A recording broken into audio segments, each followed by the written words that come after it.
Hello everyone. Before we start, make sure to like and subscribe to the channel and leave a comment with where you're from and what time you're watching. That way, YouTube will keep showing you stories just like this one. Now, let's begin. My name's Frank, and after 41 years of hauling freight across every highway in America, I was 3 days away from retirement. 3 more runs, then I'd turn in my keys for good. That October night, I was pushing east through Kansas with a load of produce when the weather turned mean. Rain came down like bullets, and the wind tried to shove my trailer into the ditch. When I saw the exit sign for a little town called Millfield, I took it without thinking twice. The only place open was a diner called Betty's 24-hour. Half the neon was dead, and what was left buzzed like angry wasps. I parked under the one working light and made a run for the door, rain soaking through my jacket before I'd gone 10 steps. Inside, it smelled like coffee, bacon grease, and that particular staleness of a place that's been serving the same food for 30 years.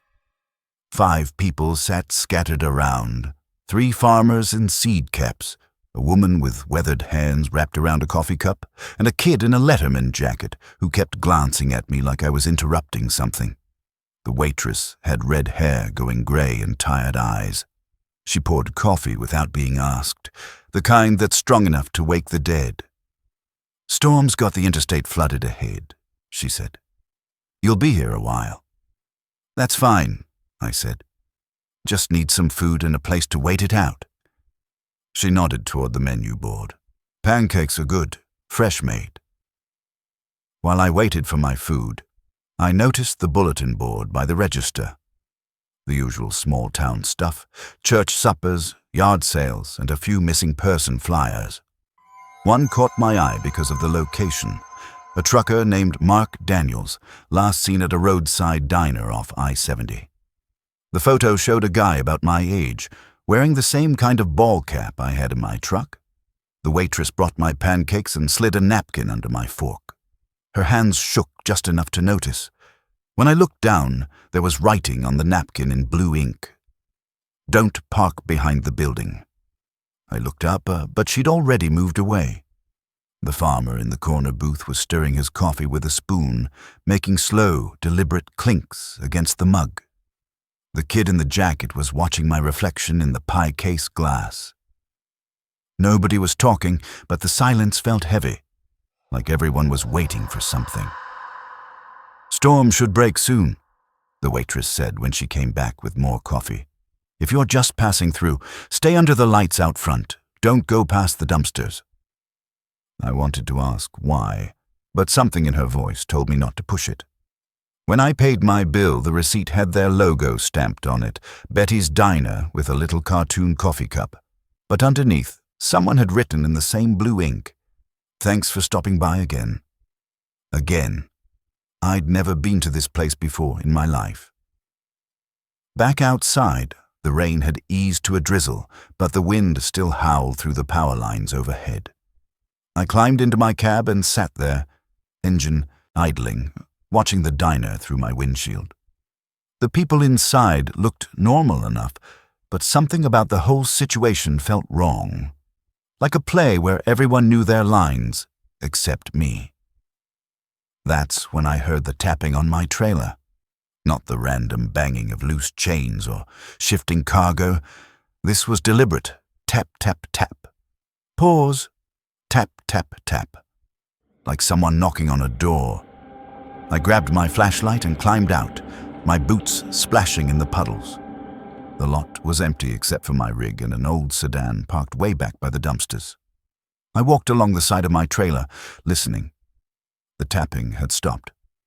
When I reached the back doors, I checked my seals. Everything looked normal, but there, in the mud beside my rear wheels, were footprints, fresh ones, still filling with rainwater.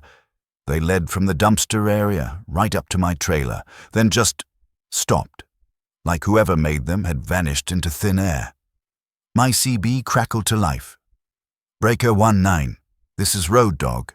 You copy?" I grabbed the mic. "Yeah, I copy. Go ahead. Just wanted to let you know. There's been reports of folks going missing along this stretch.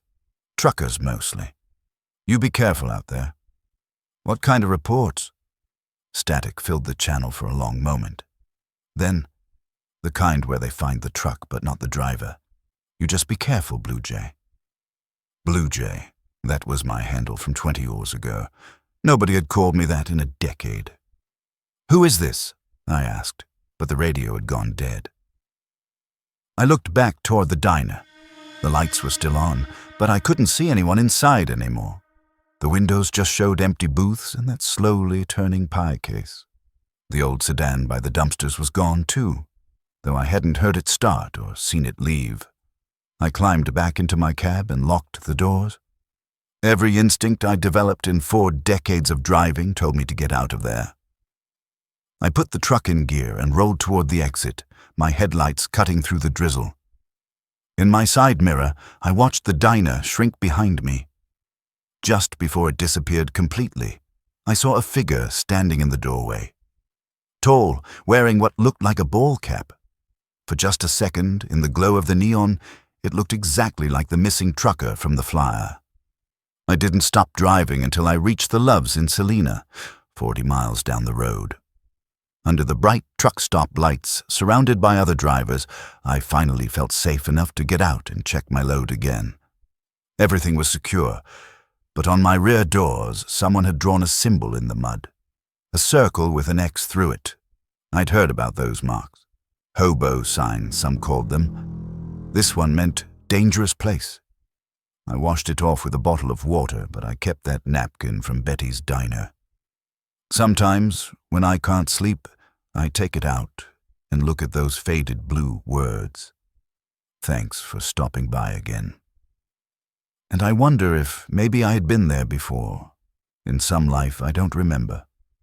Or if I'm destined to stop there again, someday, when my own picture ends up on that bulletin board. 2 days from retirement, I was running electronics from Phoenix to Minneapolis when I decided to take the scenic route through northern Arizona.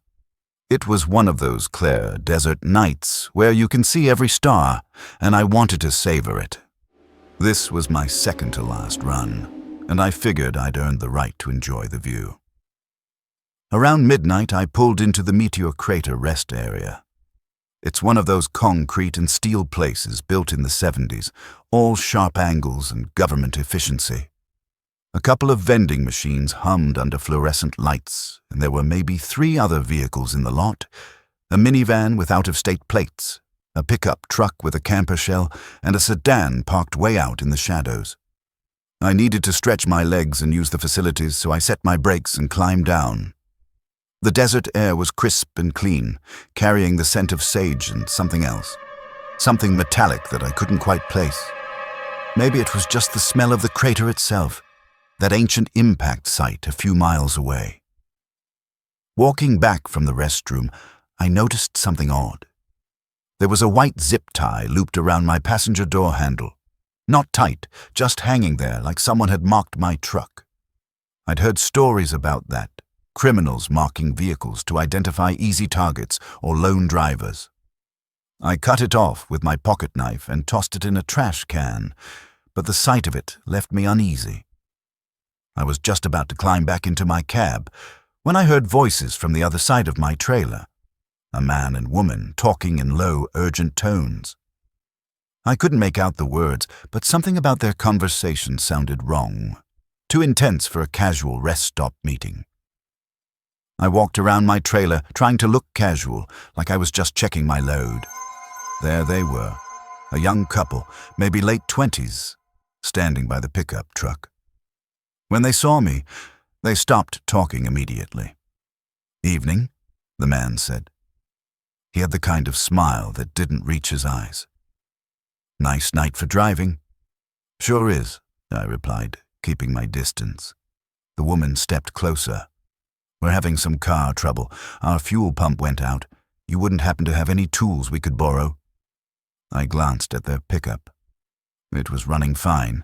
I could hear the engine idling, see the exhaust vapor in the cool air.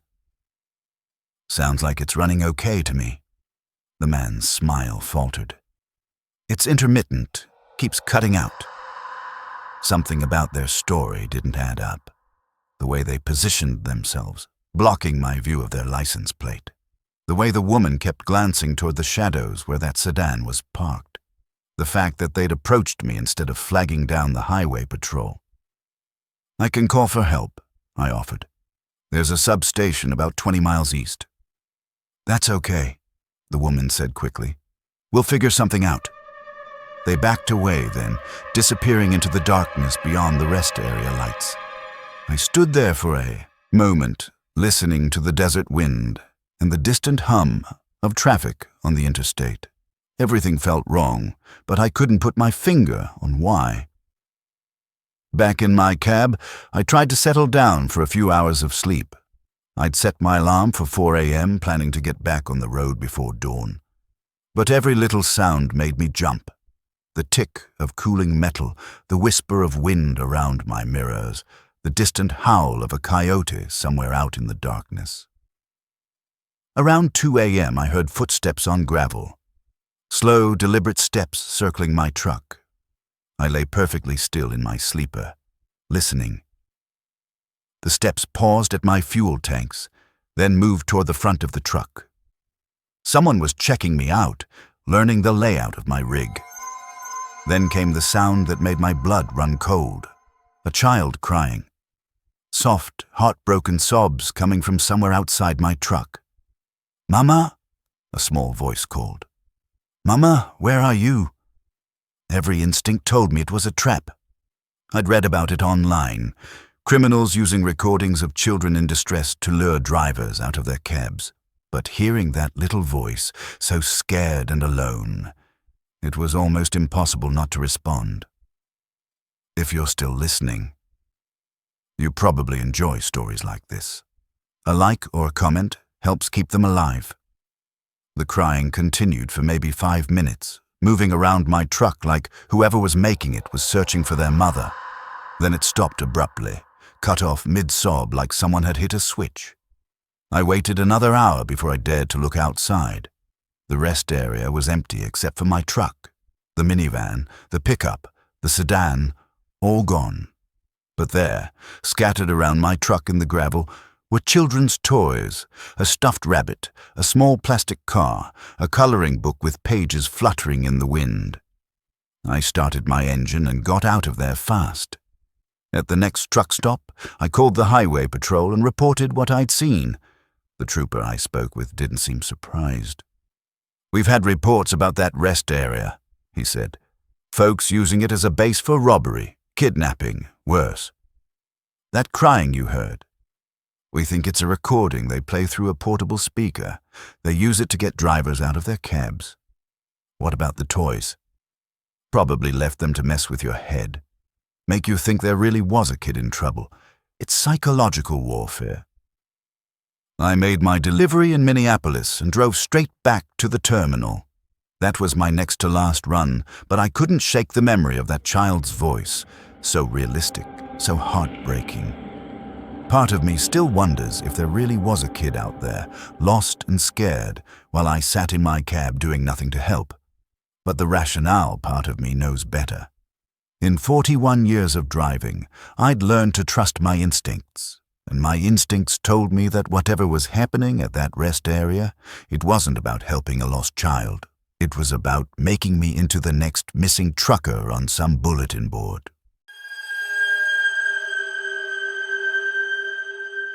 My final run was supposed to be ceremonial. A light load of office supplies from Atlanta to Birmingham, just enough to make it official. After 41 years, I was going out with an easy day's drive through familiar territory. I knew every mile of I-20 between those cities, every truck stop and way station. That's why it was so strange when I saw the sign for a way station I'd never noticed before. It was just past the Alabama state line, where the highway curves through a stretch of pine forest they call Dead Man's Curve. The sign was old and weathered. Commercial vehicle inspection, next right. I'd driven this route hundreds of times, but I couldn't remember ever seeing a way station there. My load was legal. I knew that without even checking.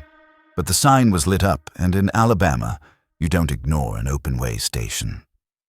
I took the exit, following a narrow access road that wound through thick woods before opening up into a small clearing. The facility looked like it had been there forever. A small brick building with a shingled roof, a single set of scales, and a few parking spaces for trucks that needed inspection. An old man in a DOT uniform stood in the doorway, clipboard in hand. I rolled onto the scales and waited for the reading. The display flashed red. Overweight. That was impossible. I'd scaled the load myself that morning. I was well under the limit on all axles. The inspector walked over to my window. He was older than me, with deep lines around his eyes and hands that shook slightly as he held his clipboard. "Gonna need you to pull around back," he said. "We'll get this sorted out." "I'm not overweight," I told him. "I scaled this load myself." He just nodded, like he'd heard it all before. "Pull around back, son. Won't take but a minute." The back of the facility was just a gravel lot surrounded by pine trees. I parked where he indicated and climbed out to wait. The air smelled like pine sap and something else. Something old and musty, like a basement that hadn't been opened in years. The inspector came around with a handheld device, supposedly to recheck my axle weights, but instead of focusing on my truck, he kept glancing at the woods around us. "You been driving long?" he asked. 41 years, I said. "This is actually my last run." Something changed in his expression. "Your last run? Well, I'll be.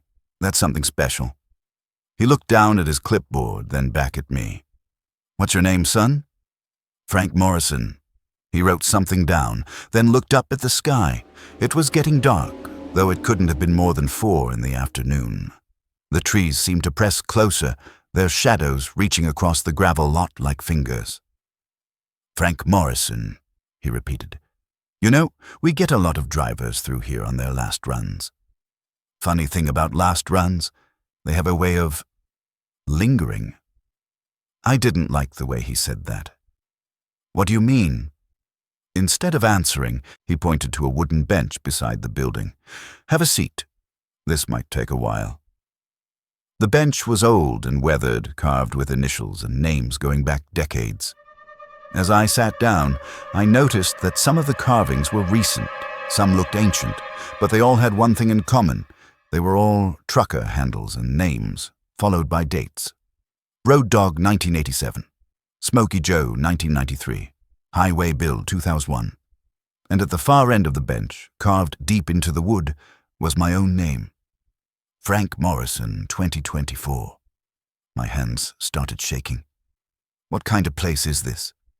The inspector sat down beside me, his clipboard resting on his knees. "This here's a special kind of weigh station, Frank. We don't weigh cargo. We weigh other things. I want to leave. Now." "Oh, you'll leave," he said. "Everyone leaves eventually. But first, you got to understand something. 41 years on the road. That's a long time. Long enough to leave pieces of yourself scattered across every highway in America. Long enough to become more road than man." The woods around us had gone completely quiet. No birds, no insects, no wind in the trees. Even the distant sound of traffic from the interstate had faded to nothing. "See, Frank, retirement ain't as simple as turning in your keys. Not for drivers like you. The road gets into your blood, becomes part of who you are, and when you try to leave it behind..." He gestured toward the bench, toward all those carved names. "Well, sometimes it don't let go so easy." I stood up, backing toward my truck. "You're crazy. I'm getting out of here." "Go ahead," he said calmly. "But you'll be back. They always come back. The road calls to them and they can't resist. One more run, they tell themselves. Just one more." I climbed into my cab and fired up the engine. The inspector just sat there on his bench, watching me with those tired old eyes. As I pulled away, I caught a glimpse of him in my side mirror. For just a second, he looked exactly like me. 40 years from now, still sitting on that bench, still waiting for the next driver to come through on their final run. I made it back to the interstate, but I couldn't shake the feeling that something had changed. The highway looked different somehow, more familiar than it should have, like I'd been driving it forever. My GPS showed the right route, but the miles seemed to stretch on endlessly. When I finally reached Birmingham and made my delivery, I drove straight to the terminal to turn in my keys. But as I sat in the parking lot, looking at that building where I'd worked for 4 decades, I felt something I hadn't expected. I didn't want to go inside.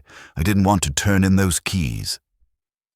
The thought of never driving again, never feeling the road beneath my wheels, made me physically sick. I'm retired now, officially. I turned in my keys and collected my pension, but late at night, when I can't sleep, I find myself getting dressed and walking out to the driveway, looking for a truck that isn't there anymore. And sometimes, I swear, I can hear the distant rumble of diesel engines calling me back to the road.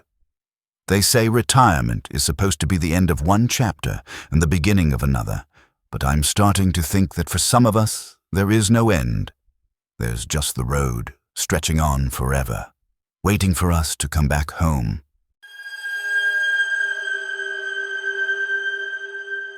On my very last night as a professional truck driver, I wanted to do something I'd never done before, stay in a real motel instead of sleeping in my cab. After 4 decades of truck stop parking lots and rest area naps, I figured I'd earned one night in an actual bed. I was running empty for my final delivery in Jacksonville, heading back to the terminal in Atlanta, when I saw the sign, Blue Moon Motor Lodge, clean rooms, reasonable rates. It was one of those old-fashioned motor courts from the 50s, the kind with individual cabins arranged in a horseshoe around a gravel parking lot. The office was small and cluttered, with wood-paneled walls covered in faded photographs of the motel's glory days. Behind the desk sat a woman who looked like she'd been there since the place opened. She had steel-gray hair and sharp eyes that seemed to catalog everything about me in a single glance. "Just need a room for the night," I said. "Something where I can park my rig close by." She slid a registration card across the counter. "Room 7's at the end. You can pull right up to the door." She handed me an old-fashioned key attached to a plastic fob shaped like a crescent moon. "Rules are simple. No visitors after 10, no noise after 11, and if someone knocks on your door after midnight, don't answer." "Why not?" She just looked at me with those sharp eyes. "Because it won't be us." Room 7 was clean but dated. Chenille bedspread, wood-grain furniture, and a window air conditioner that wheezed like an old man climbing stairs. I parked my truck right outside the window where I could keep an eye on it. After 41 years of worrying about cargo thieves and vandals, old habits die hard. I took a long shower, ordered a pizza from a place that actually delivered to the motel, and settled in to watch TV. It felt strange, being in a real room with real walls instead of the narrow confines of my sleeper berth. For the first time in weeks, I started to relax. Around 11:30, I heard voices outside. A man and woman talking quietly as they walked past my window. Nothing unusual about that. Motels are full of people coming and going at all hours. But something about their conversation made me listen more carefully. "Been driving for 40 years, the man was saying. "This is his last run." "Perfect," the woman replied. "He'll be tired, emotional, easy to approach." I sat up in bed, suddenly alert. They were talking about me. But how could they know about my retirement? I hadn't mentioned it to anyone at the motel. The voices faded as they moved away from my window. I got up and peered through the curtains, but I couldn't see anyone in the dimly lit parking lot. Just my truck and a few other vehicles scattered around the horseshoe of cabins. At 12:15, someone knocked on my door. It wasn't a normal knock. Not the quick rap of someone in a hurry or the firm knock of authority. This was slow and deliberate. 3 soft taps followed by a pause. Then 3 more taps, like a code. I remembered what the desk clerk had said. If someone knocks on your door after midnight, don't answer. But curiosity got the better of me. I walked to the door and looked through the peephole. There was a woman standing outside, maybe 40 years old, wearing a business suit that looked expensive. She had dark hair and pale skin, and she was holding what looked like a clipboard. She knocked again, the same pattern. 3 taps, pause, 3 taps. "Excuse me," she called softly. "I'm from the trucking company. There's been a problem with your final paperwork." That got my attention. If there was a problem with my retirement paperwork, it could affect my pension. I reached for the door handle, then stopped. Something wasn't right. What trucking company representative would show up at a roadside motel after midnight, and how would they even know I was here? "Sir," the woman called again, "I really need to speak with you. It's about your retirement benefits." I stepped back from the door. Through the peephole, I could see her more clearly now. Her skin wasn't just pale, it was waxy, almost translucent. And her eyes were completely black, like looking into deep water at night. She knocked again, harder this time. "Sir, I know you're in there. I can hear you breathing." I hadn't made a sound. "We just need a few minutes of your time," she continued, "to discuss your transition from active driver to something else." The way she said "something else" made my skin crawl. I backed away from the door, my heart pounding. Whatever this woman was, whatever she wanted, it wasn't about paperwork. The knocking stopped. I waited, listening to the silence, hoping she'd given up and left. Then I heard footsteps moving around the side of the cabin, toward the window where my truck was parked. I crept to the window and peered out through a gap in the curtains. The woman was standing beside my truck, running her hands along the side of the cab like she was petting a large animal. As I watched, she opened the driver's door and climbed inside. My keys were in my "Hello, everyone." Before we start, make sure to like and subscribe to the channel and leave a comment with where you're from and what time you're watching. That way, YouTube will keep showing you stories just like this one. Now, let's begin.